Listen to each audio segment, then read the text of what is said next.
3 કલાક માટે weather bulletin જાહેર કરવામાં આવ્યું છે। 11 થી બપોરે 2 વાગ્યાનું એલર્ટ આપવામાં આવ્યું છે। 6 જિલ્લામાં માવઠાનું એલર્ટ, ગાજવીજ અને વરસાદ સાથે વરસાદનું એલર્ટ આપવામાં આવ્યું છે। બનાસકાંઠા, દ્વારકામાં એલર્ટ આપવામાં આવ્યું, જામનગર, પોરબંદરમાં પણ એલર્ટ આપવામાં આવ્યું છે। ઉપરાંત સાબરકાંઠા, કચ્છમાં એલર્ટ આપવામાં આવ્યું છે। 6 જિલ્લાઓની અંદર વરસાદનું એલર્ટ આપવામાં આવ્યું। સવારે 11 થી લઈને બપોરે 2 વાગ્યા સુધી 3 કલાકનું વેધર બુલેટિન જાહેર કરવામાં આવ્યું। દિવ્યા વધુ વિગતો જણાવી રહ્યા છે। દિવ્યા, 3 કલાક માટે વેધર બુલેટિન જાહેર કરવામાં આવ્યું છે।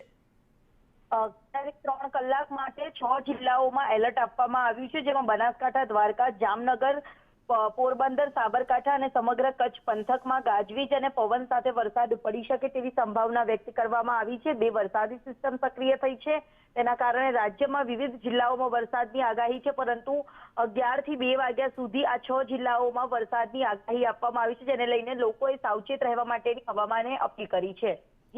જી ધન્યવાદ દિવ્યા આ માહિતી માટે।